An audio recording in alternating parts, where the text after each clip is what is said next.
me get rid of this chat. Okay. So what does that have to do with the topic today? Um, I want to just move these toolbars so that it's not interfering with the screen. Let's go to the next slide. I want to share with you my experience. So I took a selfie from that angle earlier on today in prep for today, and this is what I got. So incredibly unflattering, but mostly because it's a very limited view of myself, and it's a part of my face that I don't often see, and so seeing it in a picture, it takes a bit of adjusting, and certainly uncomfortable. Um, then what I did was I changed the angle of the camera. And instead of holding the camera under my chin, I hold it up in front of me, and this is what I've got. So a picture that I'm a little bit more comfortable with, and I think the reason I was more comfortable with the picture is because I was holding it from a different angle, so I got a different view. And it was emphasizing a different part of my face, a part that I was far more familiar with, and parts that brought out where you could see complete. Sorry, it's the angle that revealed my full face, so my eyes, my smile, my glasses, and I think that complete picture made the picture more pleasant to look at. And then I added a filter to it. So then I got this picture. Now I don't know if this toolbar is interfering with the view as it is on my side, but I'm just going to keep shifting it just in case. So when I added the filter, this is what I got. And it's not necessary, this is not necessarily how I look all the time, but what it did for the picture was that it just brightened the features, and it seemed to have made my eyes pop and my face brighter, brought out my smile a bit more. And so if you look at the quality of the picture or the pleasantness of the pictures from the left through to the right, there were a few things that I changed along the way to get to a point where I have a picture that I'm quite comfortable to look at, and very comfortable to then share. So I liked this example because I think that that the ease with which we can alter our selfies, I think we can apply those principles to altering the selfies that we create for ourselves internally. And I think that past hurts, stresses, experiences has created limited views of ourselves.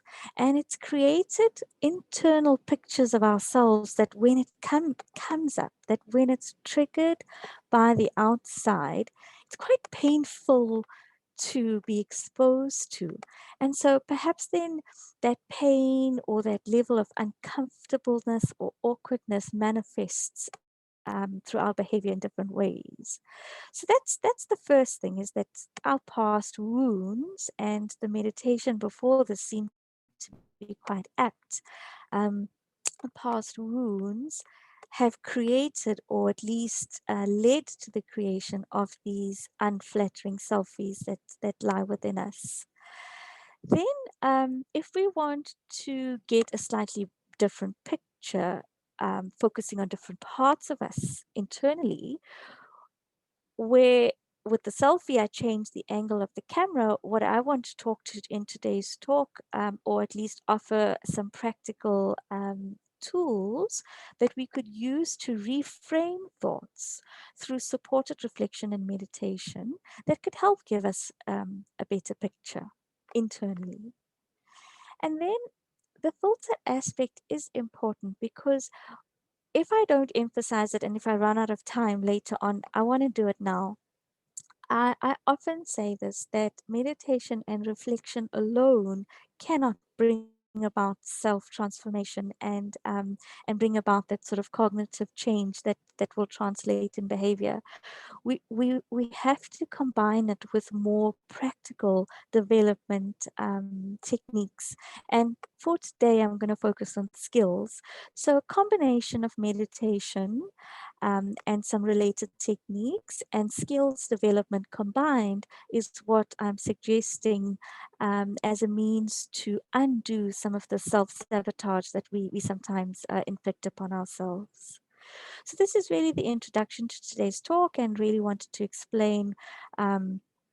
How the analogy of the selfie is related to self-sabotage. So I'm going to use the setup throughout. I've used the setup to structure the talk today. So now what I'm going to move into and unpack a little bit more is this unwanted selfie, if I could call it that, the limited view of myself. So the next slide focuses on on the statement, the past hurt, stresses, and experiences, but specifically this line, how it influences our behavior. And I think what I'm looking to achieve in this slide is paint a picture of what does self sabotage look like. How do I know if I'm falling in this category? And if I am, then what are the different forms of self sabotage that's possibly more applicable to me than some of the other types? So, firstly, and I had to do some research on this because I'm not knowledgeable about self sabotage from a psychological perspective. Um, I'm aware of some of the behaviors that I've engaged in over a period of time that has prevented me from achieving my goals. And so, after doing some research, these were the common symptoms that describe behaviors that are harmful and that prevents one from achieving their goals. So I'll just go through them very quickly. And if there's anything in particular that you would like me to zone in on, then you're welcome to pop a question in the chat box. And if I do miss it, because I'm trying to keep it out of the screen so that it doesn't interfere with the views, I just need one of the hosts or the co-facilitators to interrupt me and then ask the question so we can give it some airtime. All right, so coming back to these behaviors, this is what the research suggests that self sabotage could manifest in not prioritizing self care, and I guess for working adults, a common one here would be work that is self consuming, and it to an extent is interfering with care for myself. So that's one example, but it could also be a hobby. It could also entail maybe something that you enjoy, but at the risk of self care. So that's the one category. And then just to move on and zoom through quite quickly, to always avoid what needs to be done. And two common examples that come to mind here would be difficult conversations with people. So having like a difficult conversation that could possibly lead to a confrontation, one could avoid because it's just not something that you would want to experience. And so you find yourself in a position where you're always avoiding these difficult conversations to the point where you're suppressing your own feelings and thoughts, and you can imagine the kind of internal harm that that's doing. Then other forms would be, am I focusing on self-defeating thoughts? So regret and thoughts like I'm not good enough, and and um, and and really just beating oneself up if something didn't go according to plan. Um, Another one that I'm all too familiar with is procrastination. It could be an avoidance technique, or it could just mean that that there's a skill that's lacking, but that instead of addressing it head on, I look for ways to avoid it. And sometimes it's conscious, sometimes it's subconscious. Then I think we've spoken about this already, but just to be more specific, self-defeating thoughts, yes, is quite broad, but we self behavior that's quite harmful is when we want to punish ourselves for behaving in a certain way or reacting in a certain way, because that picture that we're holding up about ourselves is just so painful that to make ourselves feel better, it's a punishment, and it's you don't deserve this, or it's this general feeling of sadness and heaviness that you somewhat hold on to, because there's a subconscious feeling of perhaps I deserve this. And then another one would be that I often find myself in either fight or flight mode, and this would be either an avoidance technique or a defensive mode. So where a person feels offended and then immediately attacks from a point of emotion. So these were just the common symptoms that came through from different research, and there was also one that I found quite interesting, prioritizing instant gratification over, perhaps more sustained work for long-term benefit. And maybe the obvious one here would be eating healthy, taking care of oneself, and diets and that kind of thing. But there may be other contexts to it as well.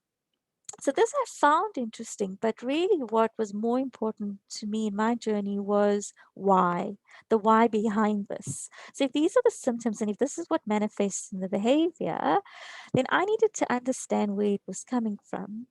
And again, the research generalizes three broad categories. Um, it talks to a lack of self-worth, fear of success fear of success or failure, and the need to protect oneself.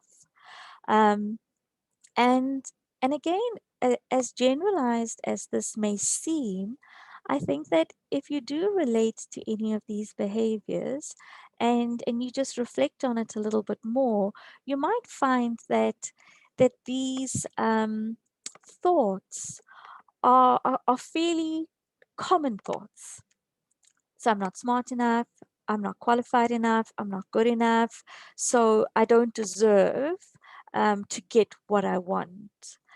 In relation to fear of success or failure, I think fear of failure is was quite straightforward and is easy to understand. But sometimes fear of success is also a thing where you've worked really hard over a period of time, but perhaps it was a stressful process or it was fairly intense, and you got to a point where you've made it.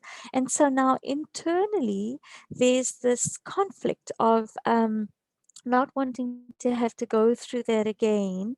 And so even an opportunity of success could be something that seems quite overwhelming, and so one would take conscious or subconscious actions to avoid that success because of the fear of having to go through the stress that comes with it. um, so in a nutshell, what we're looking to do here is if this is the theory behind those internal selfies, what we've got to look at doing is finding ways to change the picture, because we will continue to act according to what we're telling ourselves. And when I read this, I can't remember exactly where I read it, but when I saw this, the penny dropped, and it dropped proper. That if unless I start to change my narrative internally, then then I'm going to continuously behave in this way. It was in a way how I saw it was that this picture that I created of myself was basically instructions that I was giving to myself on how to act and how to navigate life, which was basically me getting in my own way. So this is unpacking that first part of the selfie analogy, that picture, the unwanted picture, and understanding it a little bit more.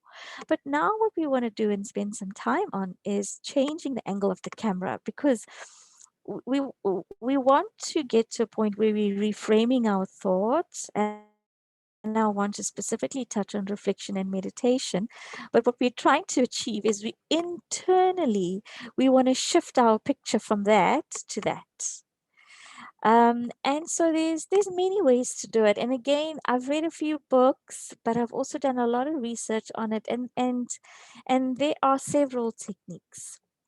I've also had a wonderful opportunity to work with two really good counselors who also offered techniques of letter writing and that kind of thing. But through all of those experiences, these are the three things that I want to focus on, because these are the things that's made the biggest impact for me personally. It is so to answer the question of how to go about reframing thoughts through supported reflection and meditation, I want to focus on acceptance, changing the narrative, and generating power. So let's get into it. I don't need to unpack what acceptance is. I think that's self-explanatory. So what I'd like to focus on would be just to offer some practical tools that you can start to experiment with to foster acceptance. It would be wonderful if we could do this in a workshop format, but obviously circumstances doesn't allow for that. So what I would ideally like to do is, or what I suggest is, if you get a few buddies together, and it has to be people that you trust, and that you would trust your inner feelings with.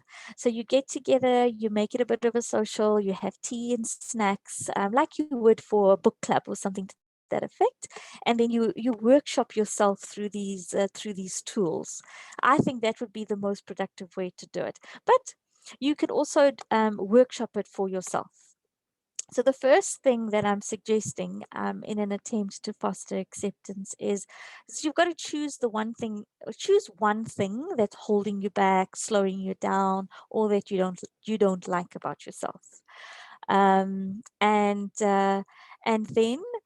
what I'm suggesting as a principle is find ways to understand it. Now, I tried to offer some practical questions, some reflective questions that you could use to try and unpack it a little bit more. But depending on what it is, these questions might not be helpful. So you may need to rework it. But perhaps it's general enough that it would work. So, firstly, try to understand it with the following questions. Is it a feeling or is it a behavior? And I think that was important for me because with procrastination, and that was severe for me, procrastinate, and it still is a challenge, but it was so important for me to unpack the feelings part of things and the behavior part of things, because then I could start to separate the emotion from the skill. And then look to see what about the procrastination is linked to my wounds, and then what about the procrastination would be linked to skills that I could teach myself or learn or seek help for. So that was quite a useful question for myself. Is it a feeling or is it a behavior? Why do I do it? And there are many more reflective questions, but I would suggest that you speak to an expert about it. And by expert, I don't necessarily mean a psychologist or a counselor. I mean someone that is experienced with that challenge. And see what he or she has to say about it. The reason this is important is I believe that by understanding something, it helps you accept it, and when I was able to accept certain things about myself, then I felt not completely, but then I felt like I had some level of control over it, because up until that point, those self-sabotaging behaviors were controlling me. And so that was the first thing that needed to shift. So once I started to get some control over it, I came across this in I'm not sure if you're familiar with it's just it's a collection of Rumi poems. So it's really he's just a poet, and there's a number of different poems that he wrote that for me just was an indication that everything is within, everything that I'm trying to work on, be it a power, be it the challenge, it's all an inside story. So The second thing after acceptance is to start to change the narrative. Now, what I mean by this again is let's just work with a practical experience. Think of a time when you did the thing that you want, when you did the thing that you're wanting to change. Okay, so whatever it is, think of an actual moment and experience and write down what happened descriptively. I was here, I was with so and so said this, I responded with that, afterward I did this, thereafter I felt this. And so to just write the entire experience out descriptively for yourself, but more importantly, try and recall how you felt about it, how you felt about yourself, how you felt about the situation, and and if you can, and this is where the power comes in, how did you treat yourself as a result? What did you say to yourself? What were the thoughts? So if it's fairly recent, this might be quite easy to do. If it's not so recent, then maybe it's not. Then maybe it's not an aspect of self sabotage that's as intense, because the very nature of self sabotage is that it's repetitive behavior. It's not odd things that you do every now and again. That's just part of being human. It's the repetitiveness of it that makes it sabotage. So write it down, and then you reflect on it. And the next step would be to literally change the narrative. So there's two ways to do it. If at first, what I thought of suggesting is that you relive the moment in a meditation experience, but instead of yourself, you put in a loved one. And then I wanted to ask you to imagine if you could say those words that you said to yourself to a loved one. But then it occurred to me, and again, this is my own experience, is that the way I used to treat myself, I used to treat others. So that same unkindness and punishment that I used to inflict on myself, I was quite comfortable to inflict on others. And so perhaps, depending on what it is, uh, putting another person in the experience may not do justice to changing the narrative. And if that's the case, then just look at what you wrote and change it. Literally change it to something that's kinder, empowering, understanding, supportive, loving, forgiving. Um, and that process of rewriting it is going to rewire something psychologically, not necessarily to the point where if this happens again now that your narrative is different, but I cannot believe that if you go through this process diligently and you write things out descriptively and you deliberately change that narrative, I cannot believe that the next time something happens that you will react in exactly the same way. It certainly was my experience. What may happen is the feelings come up and the emotions come up, and perhaps there's just a little bit extra power or knowledge or insight to just keep it at bay so that you don't respond in the same way. Or maybe you do respond in the same way, but then afterwards you don't beat yourself up about it in the same way. So experiment with it. It may take a few times to do this. It may take some, you change the narrative, and then it may take some reminding before you start to feel the impact. But I do believe it's a worthwhile exercise. So that's changing the narrative. I just want to keep an eye on the chat box. Okay, no questions coming through. No comments. All right. So we're moving on. Um, So the third thing that I wanted to talk to under the category of reframing that unwanted picture is generating power. And this is where meditation comes in. Now, I'm promoting Raja Yoga meditation in particular because of its simplicity for me. There's different types of meditation, and it's important that the technique of meditation you choose speaks to you personally. So why Raja Yoga meditation? If I have to summarize it, I can summarize it in three parts. There's the philosophy, there's the methodology, and then there's the intended outcome. So the philosophy is basically that we are beings living a human experience and not humans trying to connect with the being. So that's the overall philosophy. The methodology to bring this philosophy to life would be meditation, but the method of meditation is quite simple. We foster thoughts that trigger the memory of the true self. So the true self is energy, and that energy, for the sake of words. Okay, I don't believe these words do justice to what that energy really is. But for the sake of the human brain, that energy can be summed up with the words of love, bliss, wisdom, peace, power. I think I got all five. And so find associations to these qualities. So for me, water represents something special, something majestical, but specifically the sea. So I love to visualize the sea. And when I start to visualize the sea, there's feelings of power that comes up. Um, I like the image of a rose. The image of a rose reminds me of something that's unique, that's special, that's delicate, and that represents love. So create associations to these qualities and hold these images in your mind. um, and what will happen is these images will trigger the true self. It will trigger the energy of the true self.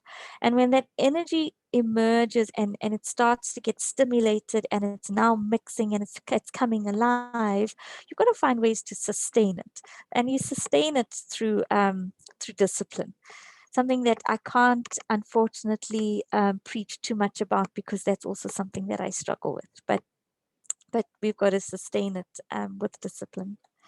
And then the outcome is that over time, slowly, slowly, slowly, what's happening is that the true self begins to manifest in your dharana.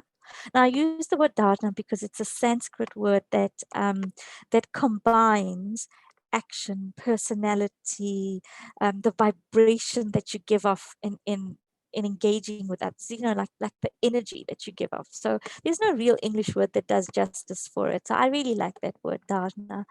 And when your true self starts to manifest in your dharana, then magic starts to happen.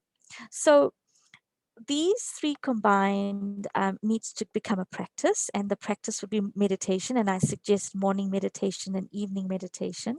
And this magic that I'm referring to, and I understand that it may sound a bit philosophical, but um, it's something that you must experiment with for yourself.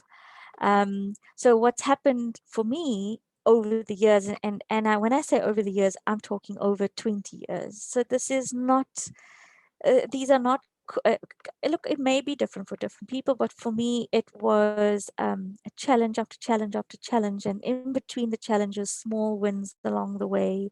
Um, and so sustaining it is important. So starting with 15 to 30 minutes in the morning, evening, increasing in time, and then you will start to have your own experiences. But for me, the magical things that happened was that it started to attract opportunities. Now, opportunities to develop. So out of nowhere, I was given the opportunity to live in the meditation center. I had no inclination whatsoever to live in a meditation center, but the opportunity came. And with it came several challenges, and amongst it, other opportunities as well that just molded and helped. But as I grew older, I realized that the changes that I wanted, um, and the person that I wanted to become, came through those opportunities. I've also experienced over time that help just arrives through my family, through my two incredible sisters, through my close friends, um, and then also from my meditation family, through personalities, through celebrities, through movies, through superheroes, whatever it is, help arrives, and the intellect was able to recognize it, and it was steering me in the right direction. Um, And what I also found with sustained period of meditation is that I can pick up a book and read, these self-help books, and the penny just drops faster. Like the intellect is able to make connections because inside there's an energy that's shifting. There's a wisdom that's growing. That when you get an odd meme or you read something profound, you can easily start to internalize and digest it so that it can help, manifest in behavior. Um, and then also something that I've experienced is that I can tolerate things a bit more than I used to in the past. And there's two more. It's just taking a while to come up. And that there's better clarity. That sometimes I'm not always able to control my behavior, and I can see myself going down the sabotaging road. And it's like this part of me that's watching this whole thing, and I can't stop it, but I can see it clearly. And I think that in itself is also something that's so useful. And then finally, which you might not be able to see, which is quite important, I'm just going to move the toolbar. I also believe that a sustained process of meditation invokes the supreme being and the higher self. So that part of me that has stayed somewhat equal to my creator, because God made us equal to him in the form of the energy of the soul, and that part lives within me. And so through sustained progress, I invoke the higher self, and all of these things combined is generating power, and power is needed for acceptance, and it's needed for changing the narrative. It's needed for the small steps that you need to take along the way. So far we've spoken about the more philosophical and the spiritual aspects, um, but now, once again, just want to move this toolbar. Now let's just talk about the more practical side of things in terms of skills. So I said that I after I took the second selfie, I still fiddled with it a little bit more, and I don't have a sophisticated camera, so I just have basic filters. But if I wanted to, I could change my hair, I could change my makeup, I could change my accessories. I mean, there's just so many different options that you could use if you had different apps. So the point I'm making about this is that we as we go through meditation, and we're trying to improve ourselves through invoking our original selves, that journey is not easy. And meditate I don't believe that meditation itself leads to change. I don't believe that things like peace and love, the experience of it in itself is enough for transformation. I think that skills are also important, and that skills combined with the experience is what brings about the transformation, because without the skills we can't heal. um, so just to give you a few practical examples, the first one, communication skills. So as we are working on our inner self, so we now have the technique to calm ourselves down when we get upset. So let's say we invoke we interact with a difficult personality, and so we start to feel our voice box close up, the heartbeats in our throat, and now we've got to engage with this personality that's quite loud and boisterous and difficult. The fact that I can calm myself down and invoke my higher self doesn't mean I have the skill to do what needs to be done in the moment. And so, depending on what it is that you're working on and what you've selected as the one thing that you want to change, you've got to look to see what are the skills associated to it.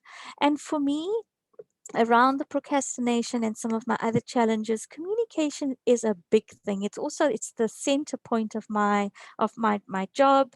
And what I found was the ability to express yourself. So there was then the conviction that I do deserve this and I'm better than this, or I shouldn't be treated in this way, or this isn't fair. But then I needed to learn how to express that in a way that was productive, in a way that was not emotive. And I've had the most incredible experience where my boss is a communication specialist, and we've been working together for the last 3 years, but we've crossed paths over the last 20 years. And it's so fascinating in that her management style is one of kindness. That's it. It's as simple as that. You can make the biggest mistake at work, you could whatever the blunder is, and she'll deal with it. But if you are unkind to someone, that's when the manager comes out, and that's when you get to have the crucial conversations. And so I believe that the desire to improve certain things in my life has brought my boss on my path to give me a mentor and develop my communication skills to the point where I can sit down to say to someone that I understand why you did what you did, but I don't believe it was the right thing to do. I don't believe I deserve that treatment. I don't believe that it was handled in the most professional manner. And so uh, the skill set alongside the ability to calm down, connect with the self, is what brings about change. Then other skills that I'm not going to go into, but I just thought I'll put down as variety: conflict management skills, planning or management skills, investing time to develop your professional skills. So if you're a teacher, or if you're an artist, there are skills that need to be developed. There's trends in the industries, there's best practice. Invest time to research and develop, because that will boost your knowledge, which will translate into skills over time. um, Dealing with difficult personalities, I think that this should be dealing with difficult personalities should become part of a fundamental curriculum in school and in higher education, because it's such an important skill. And I think that all too often our challenge is when we start internalizing other people's challenges. It's like people are carrying around bags of filth, like black bags, I'm thinking of, like the dirt. And then we come along and we say, oh, okay, can I have some of that dirt? And then we take it on. And I mean, it's a horrible analogy, but I'm just trying to illustrate how the absurdity of taking on things and internalizing things when it actually isn't, it has very little to do with us, and it's more about the skill set of dealing with a difficult personality. Obviously, that becomes different when it's a close relationship, a loved one, and when it crosses the line to abuse and that kind of thing. But I'm talking outside of that. Public speaking is another important skill. Parenting in itself is a skill. If you're a student, learning is a skill. There are ways in which you should be approaching your learning that aligns with how you think and how you process information. If you are challenged, if you've got health challenges or weight challenges, cooking is a skill that will be useful to learn. Relationship building is another one, and something that's often underestimated. Writing skills is so useful to have, whether it's creative writing, academic writing, or just basic reflection. But it's also a skill set that can help with self development. So I'm just keeping an eye on time. We've got 10 minutes left, and I know that we also want to leave time for questions and that kind of thing. So I want to end with a suggestion. A lot of the work that I have done on myself lately has been prompted by this book, and it was, again, it it landed on my lap. I didn't even know about Jay Shetty. My sister had been following him on Instagram, and she bought this book for herself. And then I went to visit my sister one day, and I picked up the book and I read a couple of things, and I really related to it, and she was kind enough to give it to me. And then that's it. It's become my manual. It's become something that I'm working with, and it's taking me so long to work through it because it's a manual. It's not something. It's not a book that you would read and you will work through.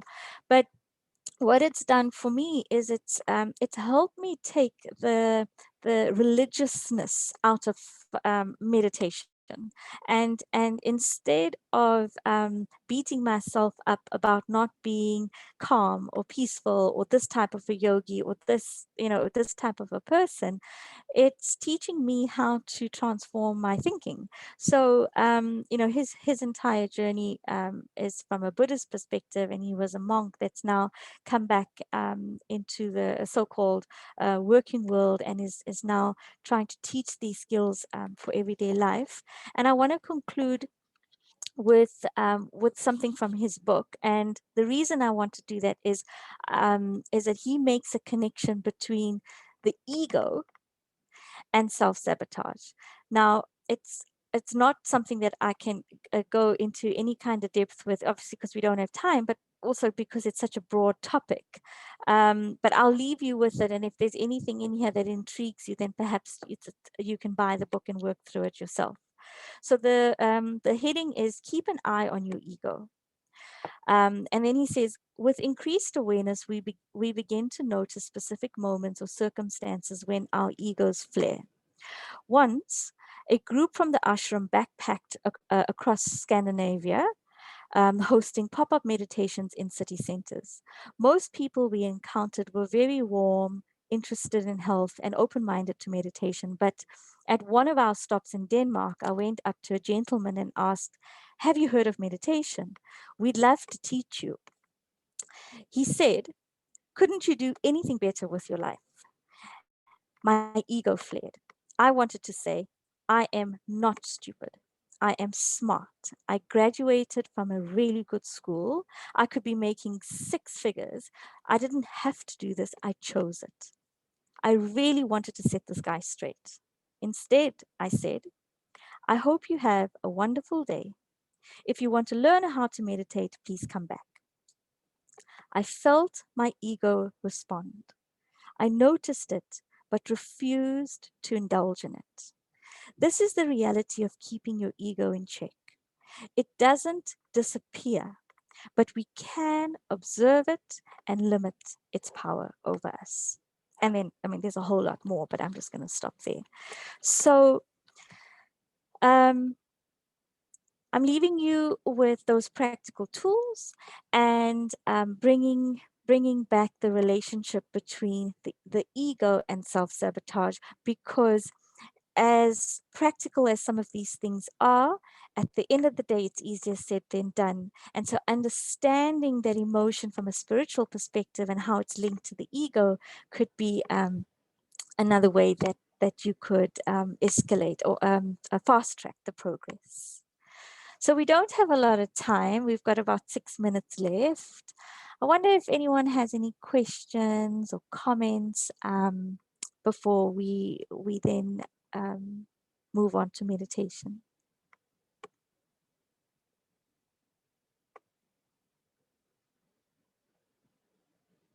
No?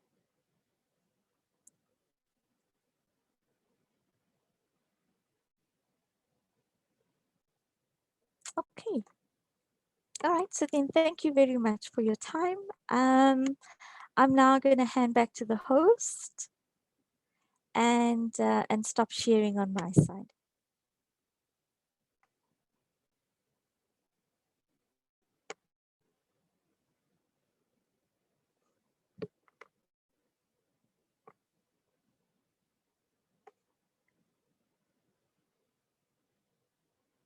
Oh, sorry. I see the comments. Someone's asked if I could go back to the previous slide. No problem. I'm going to quickly project it, and then you can take a picture of it. Um,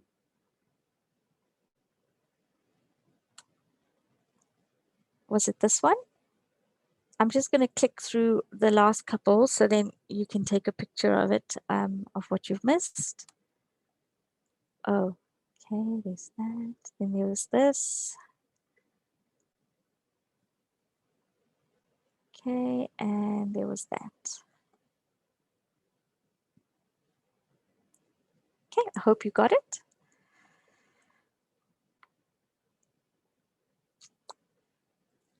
Great, thank you everyone. Om Shanti.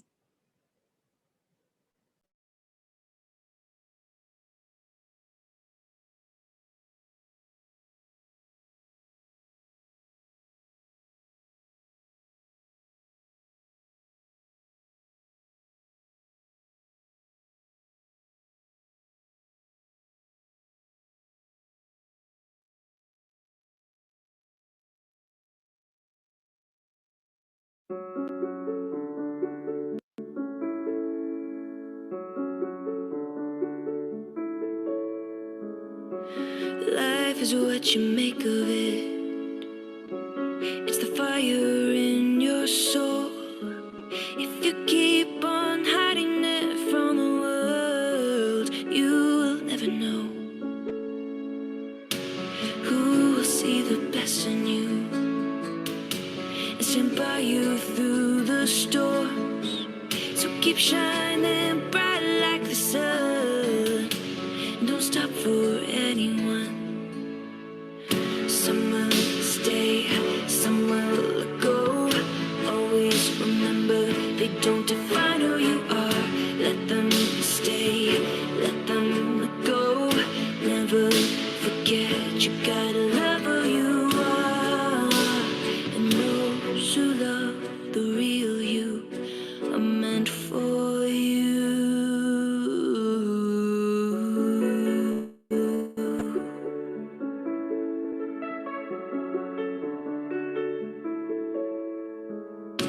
You were born to stand out, so what are you waiting for?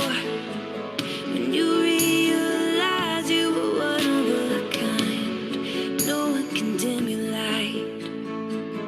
Someone will stay, someone will go. Always remember, they don't define who you are. Let them stay, let them go. Never forget, you gotta